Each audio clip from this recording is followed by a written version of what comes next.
have future projects. You want to have a farm project that you also are working on, buying some land near the water and also raise produce on a bigger scale than what you have now. Most people I talk to, they say, wow, your biggest challenge is tuition, because you have to pay school fees all the time. You know, you have to pay school fees for these kids, and it's like the biggest budget. But actually, to me, the biggest challenge is feeding.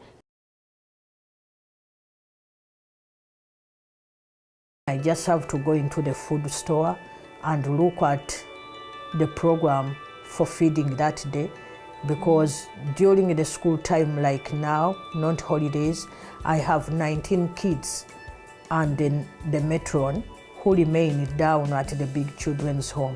So those 19 must have their food for the day.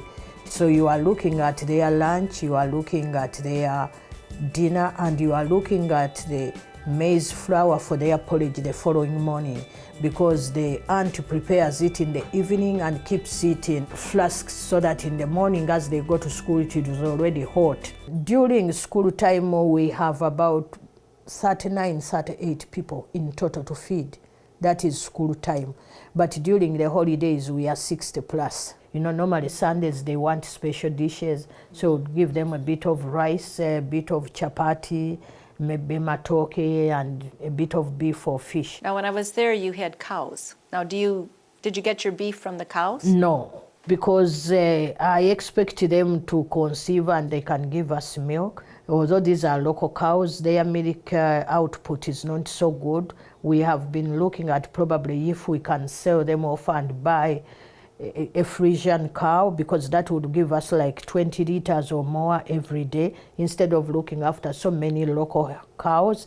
It's labor intensive and yet the output is not that big. What else do you have? We have a piggery project. So is this sustainable right now, or are you still working on it? We are still working on it, because now we have just had our delivery, and we believe that once these ones have reached around 4 months, we will sell off 2, and we will sell off 3. We want to remain with just 1 female one, so that we can have more of them producing. Then the money we get enables us to buy feeds for these ones, because now we have been buying feeds and picking grass and other leftovers from the house for them.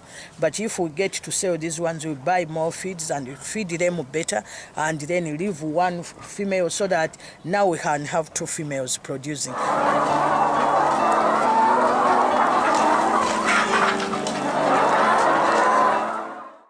You have lots of chickens. The broilers. The broilers? After every 2 months.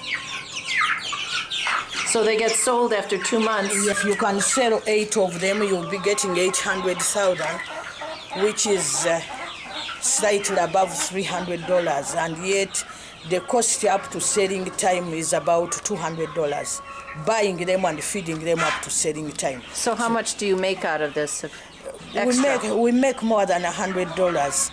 And on top of that, we leave some for the children to eat. First of all, they benefit because they get eggs, which I remember 4 years ago, they weren't having eggs or chicken in their diet. Secondly, they learn how to take care of these animals. So that's a skill, that's a real life skill. And then you train, I know Richard, and if any other bright kids have this accounting interest, they learn how to handle a business. To do bookkeeping, because they have to record everything. This is really your 100% sustainable project that's working in many, many different ways. Exactly.